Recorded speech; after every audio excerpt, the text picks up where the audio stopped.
Retirement वाले chapter में से 2023 में ये क्वेश्चन आ रखा है। क्वेश्चन देख लेते हैं। रेयांश, आयुष्मान, सभ्या 3 पार्टनर है। इनकी रेशो 5:3 रेशो है। बैलेंस शीट गिवन है 31 मार्च 2022 की।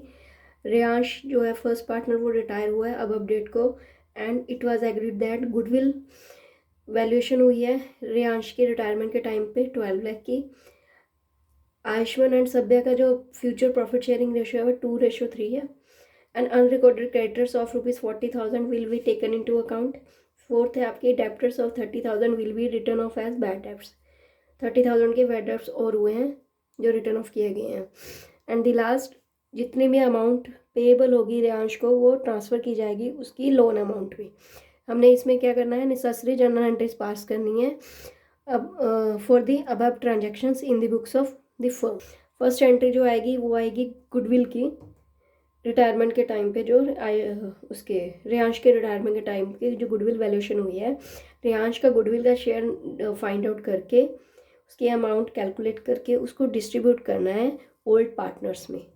तो इसके लिए हमें ओल्ड पार्टनर्स की गेनिंग रेशो फाइंड आउट करनी है, क्योंकि गेनिंग रेशो के अकॉर्डिंग ही रिटायरी पार्टनर की गुडविल का जो अमाउंट है वो ट्रांसफ़र किया जाएगा।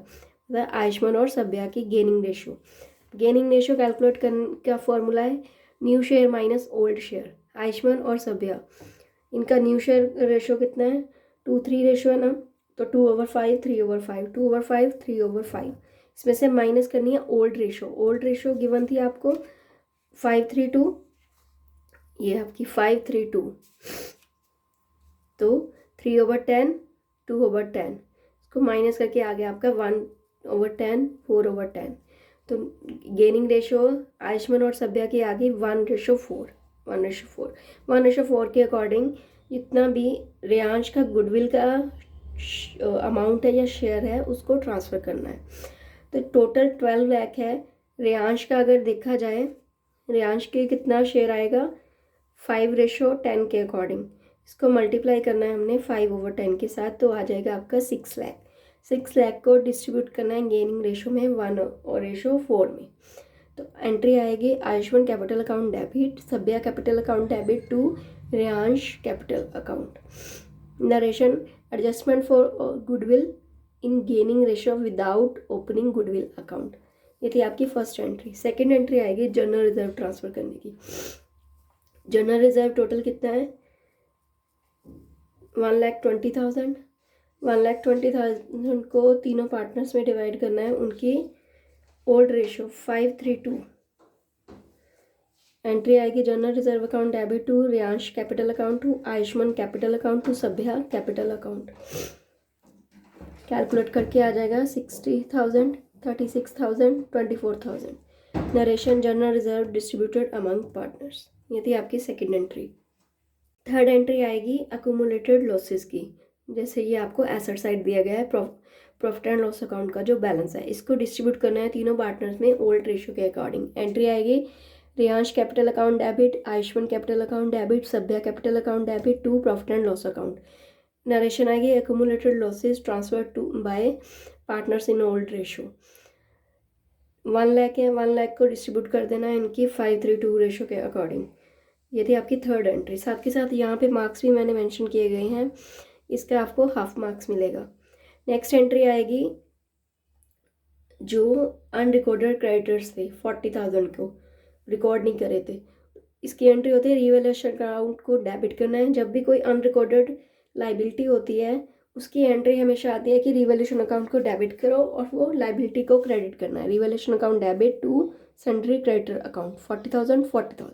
नेक्स्ट एंट्रीज डेप्टर्स 30,000 के रिटर्न ऑफ करने की और उनको बैड डेप्ट्स जो हुए हैं ट्रांसफ़र करने की एंट्री आएगी प्रोविजन फॉर डाउटफुल डेट में। पहली बैड डेप्ट्स रिटर्न ऑफ की एंट्री है bad debts account debit to debtors account 30,000।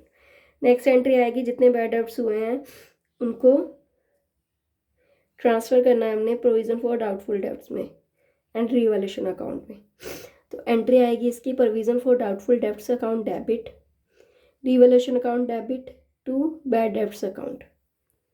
Provision for doubtful debts आ गए आपके 20,000 जो आपको प्रोविजन इसमें दी गई है, एंड रिवैल्यूएशन में आए आपके 10,000 जो यहाँ पे टोटल 30,000 है ना, तो 20,000 के पहले थे, 10,000 के और हुए, टोटल 30,000 के हो गए। तो रिवैल्यूएशन में सिर्फ 10,000 ही कैलकुलेट करे जाएंगे क्योंकि 20,000 ऑलरेडी आपको बैलेंस शीट में गिवन है। तो रिवैल्यूएशन अकाउंट में 10,000 to bad debts account total हो गया आपके 30,000। Entry bad debts transferred to provision for doubtful debts and revaluation account. Next entry आएगी रीवैल्यूएशन का जितना भी लॉस हुआ है उसको ट्रांसफ़र करना पार्टनर्स के कैपिटल अकाउंट में। यहाँ पे हमने एंट्रीज में देखना है कि जहाँ जहाँ पे रीवैल्यूएशन अकाउंट डेबिट हुआ है उसकी अमाउंट देखनी है। यहाँ पे अगर देखा जाए तो 2 ही एंट्रीज में रीवैल्यूएशन अकाउंट डेबिट हुआ है और 2 साइड अमाउंट आई है।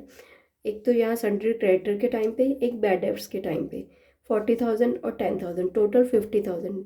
अगर रिवैल्यूएशन अकाउंट डेबिट हो रहा है इट मीन्स डेबिट अमाउंट ज़्यादा हो रही है रिवैल्यूएशन की, तो रिवैल्यूएशन पे लॉस होगा टोटल अमाउंट का। 40 + 10 50,000 का लॉस। तो एंट्री आएगी Riyansh capital account debit, Ayushman capital account debit, Sabhya capital account debit to revaluation account. 50,000 distribute करना है ओल्ड रेशो के according. Loss on revaluation transfer to partners capital account in old ratio. ये चीज़ का खास ध्यान रखना है कि मैंने यहाँ पे डेबिट वाले रिवैल्यूएशन अकाउंट की अमाउंट ऐड करी है और उसको क्रेडिट में लिखा हुआ है। अगर कोई रिवैल्यूएशन अकाउंट की एंट्री हमने क्रेडिट में करी होती तो 40 + 10 माइनस अमाउंट करनी थी उतनी, तो उतना एक्चुअल में लॉस आना था।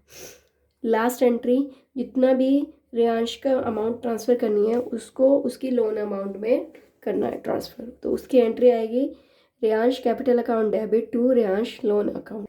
लास्ट एंट्री की अमाउंट कैलकुलेट करने के लिए जहाँ जहाँ पे रियांश अकाउंट क्रेडिट हुआ है उसको ऐड करना है अमाउंट को, और जहाँ पे रियांश का कैपिटल अकाउंट डेबिट हुआ है उसको माइनस करना है वो अमाउंट को। अभी फर्स्ट एंट्री में सबसे पहले तो उसका बैलेंस देख लेते हैं कैपिटल का। रियांश की कैपिटल कितनी थी? 6 लाख। 6 लाख कैपिटल आई है उसकी। उसके बाद फर्स्ट एंट्री में रियांश कैपिटल अकाउंट क्रेडिट किया था हमने गुडविल वाली अमाउंट का, तो 6 लाख ऐड करनी है क्योंकि क्रेडिट में है। नेक्स्ट जनरल रिजर्व वाला भी क्रेडिट में है। रियांश कैपिटल अकाउंट कितनी है? 60,000 जनरल रिजर्व। यहाँ पे हमने माइनस करा है 50,000 प्रॉफिट एंड लॉस अकोमुलेटेड जो लॉस था 50,000 का। वो एंट्री हमारी कहाँ पे थी? ये रियांश कैपिटल अकाउंट डेबिट किया था तो माइनस होगा। देन माइनस करना है हमने 50,000 जो रिवैल्यूएशन का आया था। डेबिट में है तो माइनस अमाउंट हुई लॉस ऑन रिवैल्यूएशन। तो इसको कैलकुलेट करने के बाद जो हमारी अमाउंट आई है वो एक्चुअल में पेमेंट करनी है उसको रियांश को कैपिटल अकाउंट में जानी है जो हमने लोन अकाउंट में ट्रांसफ़र करनी है। 11,85,000 amount due to Riyansh transfer to his loan account. ये था आपका पूरा क्वेश्चन।